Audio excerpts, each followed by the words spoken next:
what's the relationship between the immaterial world and do I have the ability to load an object with the immaterial world that object might have power temporarily? And that in doing that, it becomes a kind of demonstration that the object is simply a thing waiting to be filled. Is there any intrinsic value in a canvas fire hose? Absolutely not. But when we combine the material fire hose with these things that we can't quite grasp, because I wasn't quite there, that thing is immaterial to me even as it's historical. And that thing reminds us. So I think that's one way that I'm trying to link. It's like a cross. All my life, I'm singing to a cross. All my life, I'm singing to a cross.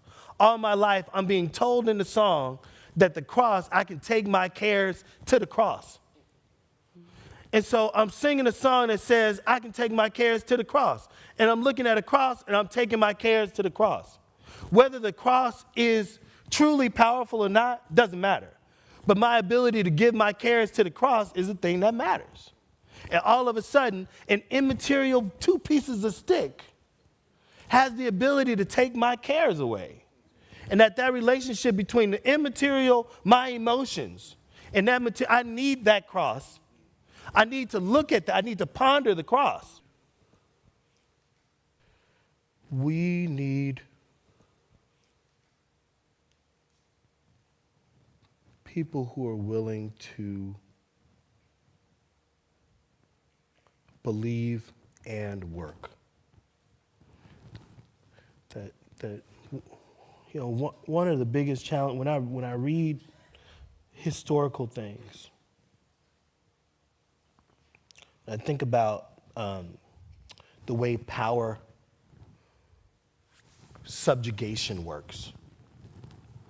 Subjugation works when it's its best. It's because everybody's afraid to do anything except what power tells it to do. And so sometimes the brutal acts that have happened by people over time was so that other people would be like, I ain't doing that. They gonna cut my ear off. I ain't doing that. They gonna cut my hand off. I ain't doing that. All the other things we do. And that the moments where the world changes is when somebody says, and you leave whatever the thing was supposed to be at the cost of your life sometimes, so that others are like, she just walked out there. And then she walked out there. And then she walked out there. Maybe I could walk out there. Right. Mm-hmm. You know what I mean? And I think that the artist is one of the last archetypes that's willing to just be like, fuck all y'all. Man, fuck all y'all. You know? Thelma's my girl, and every occasion I have to talk to Thelma should be a real occasion. Mm-hmm. That it shouldn't be a performance. It should be like, no, this is my time. This is our lives. Why do we do this? Mm-hmm. And we do it because it's as close as we can get to God. Mm-hmm. That in the absence of a certain kind of manna, since we don't go to church anymore, we don't experience the Holy Ghost, we don't eat together on Fridays, we don't have Shabbat, like all the things that have been the conventions of a collective emotion, we don't have them anymore. And all we have is brunch. You know, we have brunch, you know, girls' night, you know, we have our annual vacation, you know, we shop together, and we have, you know, Basel. Mm-hmm. Mm-hmm.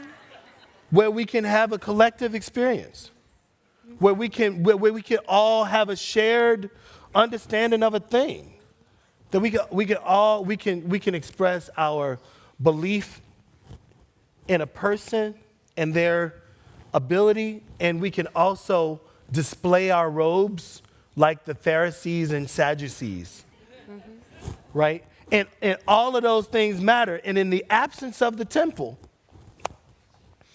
art is all we got. Right.